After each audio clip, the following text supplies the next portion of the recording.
Ah, yes, I remember way back in the day, you know, Scion was one of the first websites that was trying to like cater to the automotive enthusiasts and all of us, yeah, building custom Scion boxes that you can modify on their websites. You remember it? I remember it. Maybe you didn't, but I do. What was it? They had the chipmunks? Chicken, no. Was it like the hairy bean ones with the cute eyes? Gerbils? Gerbils. Either way, Scion has been a brand that has always tried to be like the hip, fun, cool brand under the granddaddy of Toyota. And for the most part, it's kind of sort of worked, maybe.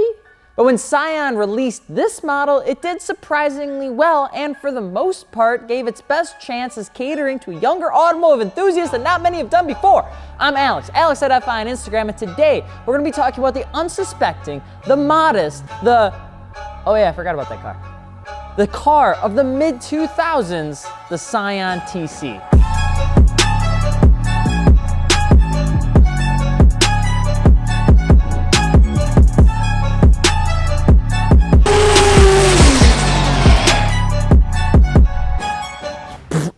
All right, and if you're just jumping into the channel, welcome. Click, type, or lightly press the red button to subscribe so we can keep making banging videos like this. We don't need you to smash it. We don't need you to slam it. We don't need you to, I'm not gonna scream at you about it, but if you just want to, that'd be pretty neat. And if you're looking for aftermarket wheels, tires, or suspension, be sure to check out fitmentindustries.com for your newly acquired Scion TC and you're just watching this video, or you're thinking about picking one up, or otherwise. We have it all, ladies and gentlemen. That's not a threat. That's a promise. To chat about the Scion TC is to chat about Scion as a whole, which was the hip, young test bed of Toyota that was launched way back in 2002, the days of Samurai Jack and Cookie Crisp and all of those lovely cartoon show days. Miss those ones quite a bit.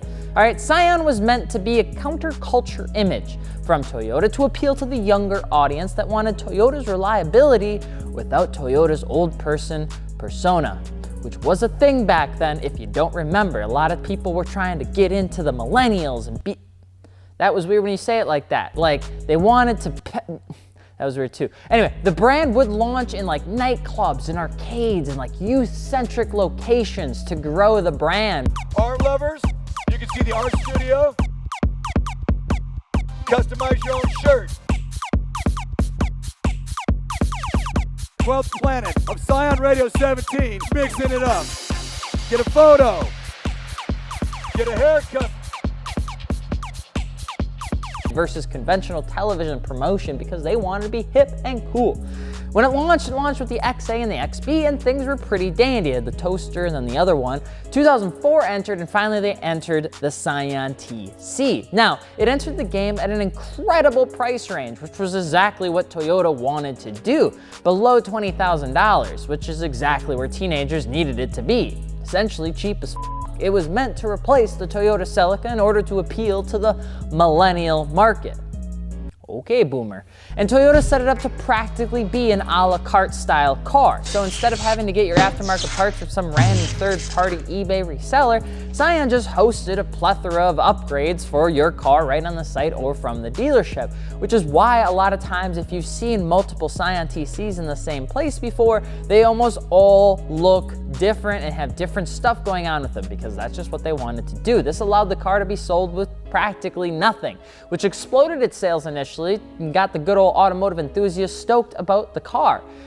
It doesn't come with anything. You put stuff on, it's pretty fun. It had a 2.4 liter dual overhead cam, 161 horsepower and 162 foot-pounds of torque, different transmission options, 7.5 second quarter mile, and it wasn't quick, okay? But the fact that you could modify it is what made it sell so well. And the first generation even had a supercharger if you wanted that. It did well, and in 2011, Scion TC entered the second generation, essentially trying to curb the recession. The new generation had quite a few updates. It got angrier, added more parallelogram lines to its body style. The rear window featured a classic ZX-style rear window and a Lexus-esque front nose, and an upgraded engine with a bit more power to boot. It essentially tried to feature everything that made other cars pretty fancy and put it into the Scion. Even without the supercharger, the improvements made the second generation TC a viable reliable car that more people could hop into and not have to buy an upsold steering wheel to actually get it down the road. Unfortunately, its life wasn't lived very long because the sales of the good old TC dwindled due to the lack of resources that Toyota gave it. They're just choking it at the throat, and Scion just didn't want to go on anymore. Toyota didn't want it to go on anymore either. It was just rough. The recession, if you remember that, if we were alive back then, recession wasn't doing very well for Toyota either. And as a last attempt to garner additional interest, Scion would revamp the design of the TC one more time in 2014 to match the launch of the Scion FRS. It would receive new headlights, grille, taillights, body kit, sport tuned suspension, and some more goodies. And as the years progressed, the good old cliff got closer to Scion until they inevitably decided to hop on off and ended production of the car on the entire Scion brand in August of 2016. Now, Toyota says it has to do with the fact that the sellers that they were targeting back in the 2000s no longer exist today, which could be true. A lot of times people like us just want to buy a Toyota instead of a Scion. But fun fact, the Scion did accomplish what it was looking to do, as it had the lowest average age buyer in the industry of 29 years old. But you want to know what? We're done talking about the history of Scion TCs. History, all right? It ended like Leonidas at the end of 300, and we'll always remember it as a true defender of the sport. No, like I can't do that. Okay, but either way, you're not here to learn about the history. You're here to learn about what to expect when you go to own one of these bad boys, okay? Well, set down the protein shake and grab your favorite dubstep CD mix, and let's jump into this early 2000s bad boy, okay? The Scion TC was always marketed in a weird way. Art lovers, get a photo, get a haircut.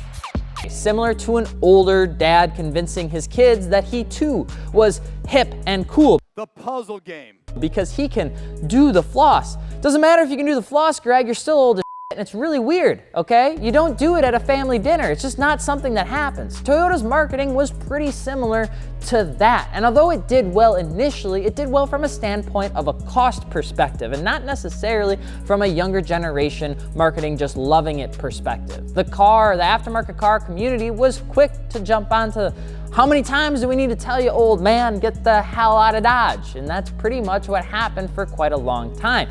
And it didn't really ever get fully accepted into the modifying world. However, it is still a Toyota. It's a TC, it's reliable. It's got everything you need to be a proper daily, and although it's nothing crazy, it can get the job done without much fuss or issue, which is why you always see so many of them just kind of floating around town. Most of its parts are borrowed from other cars within the family, which keeps costs down and maintenance relatively easy. They can look good, and they do look good if you're looking for a simple daily driver and you want to throw just a little bit of money at it. You can't get much better than this car in the bang for buck category, which is exactly what it was trying to do. You'll see most of the Scion TCs these days running up on JNCs or XXR 527s because they do have some weird wheel fitment option. 8¼ inch fit better than 8.5. Federal 595 tires are all you run on these, and if you want coilovers, most of them end up running BC Racing coilovers. The Scion TC has a little bit of an interesting and relatively short history, which is why this video is actually shorter than usual, because they just don't have a lot of history in the automotive culture. They were raced, but there was nothing substantial. They were modified, but don't feature a massive footprint in the scene. They never really have. They're reliable, but not a car that people actively recommend in the forums. They look properly good with modifications, but not many choose to modify them anymore. The car may be one of the pasts, and it's just not something that a lot of people are talking about these days, especially in current day. But I'd be pretty hard pressed to pass up on one if you're looking to jump into a car that's efficient, low cost, and can get you out of debt, because you're not gonna have to take out a loan on it, and you can go to college and back and still have a dandy of a car that looks good and feels good and just is good. You know, it's kind of like a Neon, but not the SRT. You know what I'm saying? It's kind of just like it's there, you can do stuff to it, but not too much. So if you got an aftermarket Scion TC or have thoughts on this one, let us know in the comment section and let us know what you think about it. Of course, if you're looking for aftermarket wheels, tires, or suspension, be sure to check us out over at fitmentindustries.com, where we have everything from JNCs to Rotiform to even Volks if you want to flex on some kids, all right? BC Racing coilovers and every tire imaginable. Also, let us know what you want to see us talk about next, what car platform. Scion TC, you guys asked for it. There it is. And if you're that one guy that keeps saying E46, keep it up, champ, all right? I'm with you. I'm just Just waiting for the green light. I'm Alex from Fitment Industries, and we will see you later. Peace.